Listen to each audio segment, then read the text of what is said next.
কিভাবে ঘর আঁকাবেন চলেন শিখি। এমন আরও ভিডিও পেতে ফলো দিয়ে রাখুন। ট্রায়াঙ্গেল বা ত্রিভুজ নিব এরকম। ঠিক আছে, এটা হচ্ছে জেনেরিক আঁকা, জেনেরিক যারা লাইন টাইন্স আঁকে। বাট আপনি যদি এটাকে একটু আর্টিস্টিক ওয়েতে আঁকতে চান,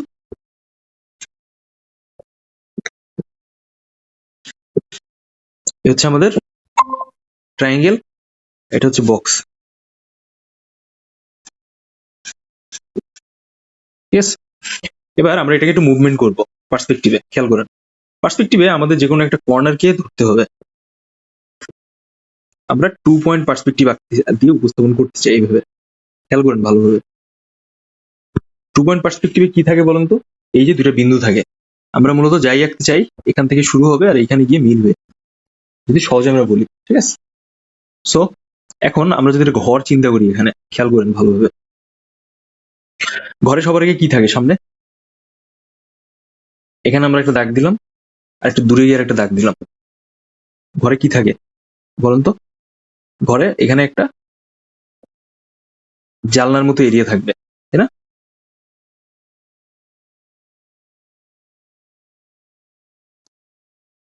তারপর এখান থেকে ঘরের যে আরেকটা ওয়াল, সাইড ওয়াল যেটা আছে সেটা থাকবে। তো আমরা সবার আগে এইটুকু অংশকে আলাদা করে নিলাম। ক্লিয়ার? এবার আমরা যে কাজটা করতে চাই, আমরা এই পয়েন্ট থেকে একটু হালকা করে বাঁকায় এই একটা ট্রায়াঙ্গেল শেপ ইউজ করবো এখানে, লাইক দিস ওয়ে। এবার আমরা ট্রায়াঙ্গেল এই যে লাইনটা দিলাম না, এখান থেকে আমাদের এই লাইনটা আমরা এখানে টেনে নিয়ে যাবো এইভাবে। খেয়াল করেন, টেনে নিয়ে গেছি। দেন আমরা এখান থেকে আরেকটা লাইন দিব, একটু হালকা বাঁকা করে, যেন এটার সাথে, মানে এই লাইনটার সাথে এটা মিলে। খুব সিম্পল। দেখেন, আমরা কিন্তু জিওমেট্রিক শেপে একটা বেসিক ঘরের শেপটা নিয়ে আসছি। খেয়াল করছেন? এবার হচ্ছে আমাদের একটু ডেকোরেশন করার পালা।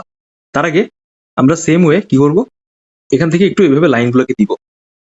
দূরের লাইন ছোট, কাছের লাইন বড়, ভেরি সিম্পল। দেন আমরা এই লাইনগুলোকে কানেক্ট করে দিব একসাথে, এই যেভাবে। দেখছেন?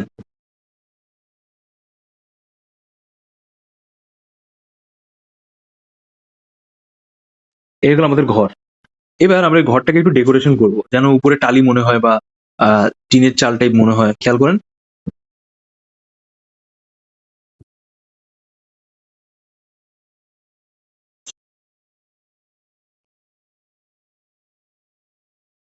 এভাবে আমরা ডেকোরেশন করবো। আপনারা যদি ভিডিওটাকে একটু স্লো করেন, পরবর্তীতে বাসায় বসে যখন প্র্যাকটিস করবেন, তখন জাস্ট এটা দেখলেই আপনার আইডিয়া চলে আসবে যে কিভাবে আমি লাইনগুলো দিচ্ছি। প্রতিটা লাইনের সাথে যে কানেকশনটা আছে এটা যেন ঠিক থাকে, এটা মাথায় রাখবেন। দেখেন, হয়ে গেছে না? দেন আপনি চাইলে এখান থেকে কিছু এইভাবে লাইন ক্রিয়েট করতে পারেন, কিন্তু আমাদের অত বেশি ডেকোরেশনের দরকার নাই, কারণ আমরা সিম্পল লাইনস এর ড্রয়িংটাকে করতে যাচ্ছি, যার কারণে হচ্ছে আমরা এত হেভি লাইনস এখানে অ্যাড করব না। এবার আমরা এখান থেকে এই অংশটা লাইনগুলোকে একটু প্রমিনেন্ট করব। দেখেন, সেম ওয়ে আমরা এখান থেকে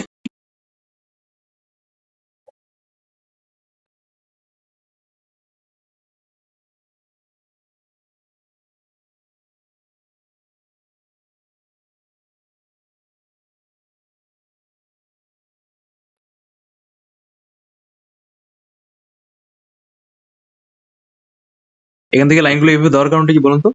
আমাদের জায়গাটাকে একটু হাইলাইটেড মনে হয়। সিম্পল। এখান থেকে একটু কিছু লাইন দিলেন, যেন বাড়তি যে লাইনগুলো আছে সেটা অ্যাডজাস্ট হয়। হুম, এ হয়ে গেল আমাদের টোটাল অবস্থা। এবার যা হচ্ছে, আমরা সরাসরি এখান থেকে দরজা অ্যাড করতে চাই। সেম আপনি এখান থেকে যেটা চিন্তা করছেন এভাবেই।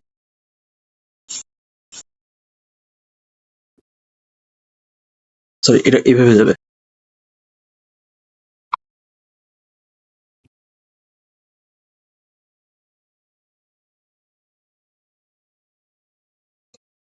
আর এখান থেকে হচ্ছে আমাদের জানলা অ্যাড হবে।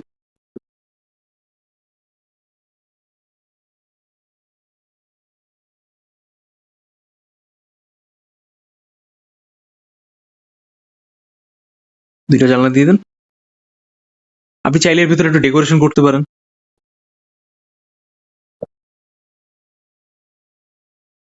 কিভাবে করবেন ডেকোরেশন খেয়াল করেন। দেখেন আমি যেভাবে ডেকোরেশন করতেছি, এগুলো আপনারা ছোটবেলা শিখে আসছেন আমার যতদূর যা মনে হয়, কিন্তু তারপরও আমি আপনাদের দেখাচ্ছি কারণ এটা প্র্যাকটিস করে রাখা ভালো। এর পরবর্তীতে আমরা যখন আরো অ্যাডভান্স লেভেলের ড্রয়িং করবো তখন এটা আমাদের কাজে লাগবে। দেখছেন আমাদের ডেকোরেশন চেঞ্জ হয়ে গেল না এখানে? সেম ওয়ে আপনি নিচে এইভাবে কিছু লাইন দিয়ে জায়গাটাকে একটু হাইলাইট করে দেবেন, মানে একটু শ্যাডো টাইপ দেখা যায়।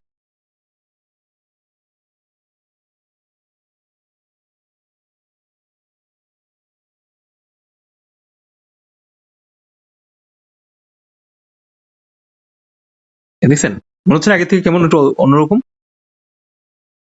এবার আমরা এখান থেকে এর নিচে লাইন দিয়ে দিলাম। এই এ হয়ে গেল আমাদের একটা কমপ্লিট ঘর। আমরা জিওমেট্রিক শেপ থেকে এটাকে তৈরি করলাম। শিওর বুঝতে পারছেন? সো